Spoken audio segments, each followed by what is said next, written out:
So we have one goal that we're interested in here today with a focus. I'm on the Upland Tech team for the Los Angeles NCA, and there's this adaptive management plan where the resource management plan was written and it came out in 2003. There have been a number of brush treatments on the Empire Ranch, etc. But now we have a little bit of experience. We're a bit down the road, and we're thinking in terms of adaptive management. What do we know now that we didn't know before? We have a better handle on all the resources and the impacts of the ski. In October, we'll have another meeting, and the Upland Tech team will try to give the benefit of its experience to the BLM and have a discussion. This morning's presentation is just a way to get everybody educated. So there will be more coming about this in the future. And I would like to broaden it. We are focusing on mesquite on the LCNCA, but if you have any question related to any brush management issue across the Sonoita Creek watershed, please feel free to raise it. And we will have a panel discussion. We had asked Steve Archer, who's perhaps the preeminent brush management expert in the country. We're lucky to have him at the University of Arizona. Unfortunately, his wife is having an operation this week, so he couldn't come.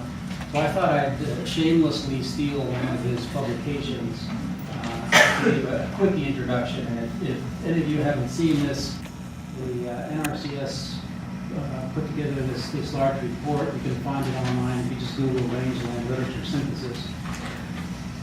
So on a number of rangeland management issues, they contracted out with experts to look at the literature and come up with what is the statement of knowledge. Steve Archer was the lead on the brush management study, chapter 3. So I did not put together any of these.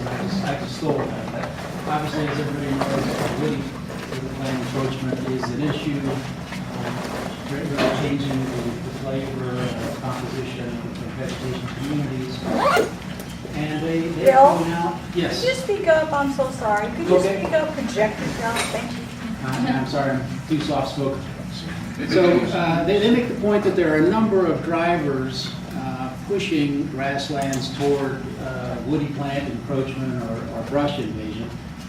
Both increased and decreased precipitation, changes in timing of precipitation, grazing if there is some preferential grazing of the grasses by wildlife, and also seed dispersal, often the case with mesquite.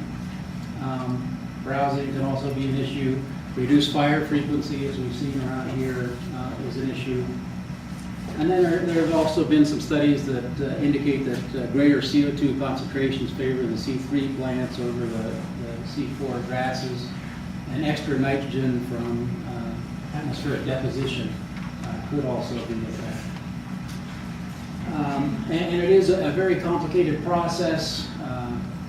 Not that I even could begin to understand it, but you have a number of feedbacks, both what's happening with the climate and vegetation, but also the vegetation on your local climate, etc., and lots of above-ground impacts as well as below-ground impacts. And some of those we'll get into a little bit here later this morning.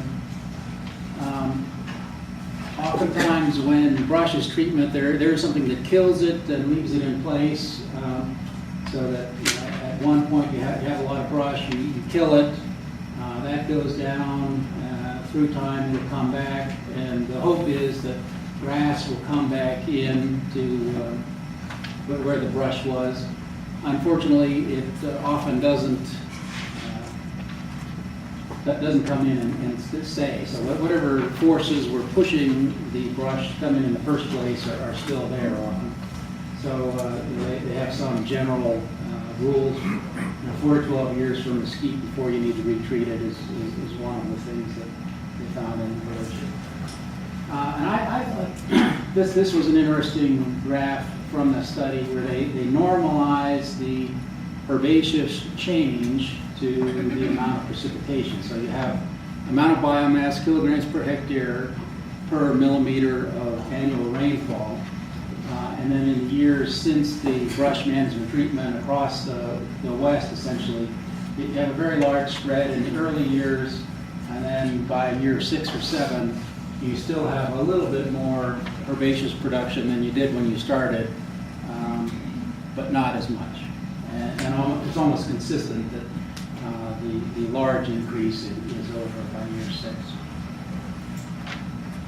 And they also reviewed the history of brush management practices, and this does have a very long history, as many of you know. And I'm just pointing out that in about the 70s there was a rethink, and there was a push towards more integrated brush management, to look a little more holistically at it and make sure that they weren't just treating the symptoms but the root causes, and that there needs to be an integration with livestock management.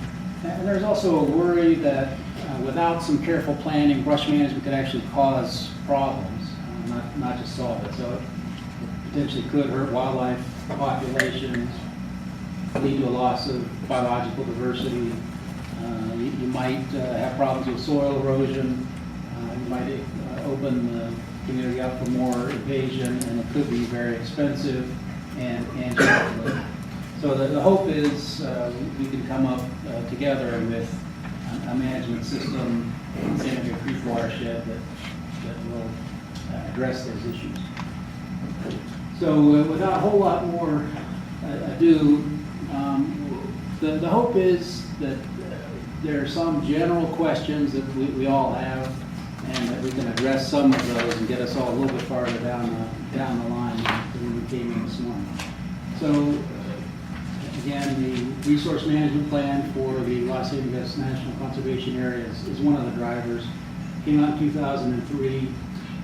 What do we need to rethink, if anything, about how brush fits into the goal of having an open aspect grassland on the Los Angeles National Conservation Area? And specifically, how does the brush invasion that's happened, how does that affect resources if we change it back? What impacts can we expect to see on the resources that we're interested in? And then questions, what are the trends in mesquite and brush on the Sonoita Plain more generally? Are there thresholds?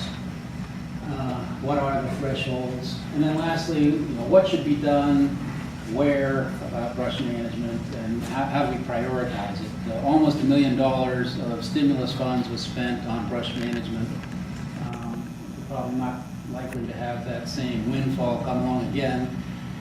With reduced resources, how do we focus our investment in brush management most effectively to get as much as we can to manage this beautiful landscape? So, with that, this morning we have a number of speakers to treat on different issues. Russ Scott with the Ag Research Service is going to talk about mesquite water use based on his eddy covariance tower research. He's also very active with the Upper San Pedro Partnership in San Pedro Valley. Julia Fonseca with Pima County is an environmental planner. She's going to talk about the Bosques and their experience in the Santa Fe Creek Natural Preserve. Ron Pulliam will talk about mesquite and bird habitat, hopefully more generally wildlife habitat. We'll have a break for a while, have a chance to visit and talk. Dan Romanette is going to talk about brush management experiences in the San Pedro Valley, where he's had decades of experience in treating various brush species and seeing the results. And then at the end, Dan Quintana of the BLM is going to talk about brush management on the LCNCA and their experiences, and a little bit more focused discussion of what has happened in the past and what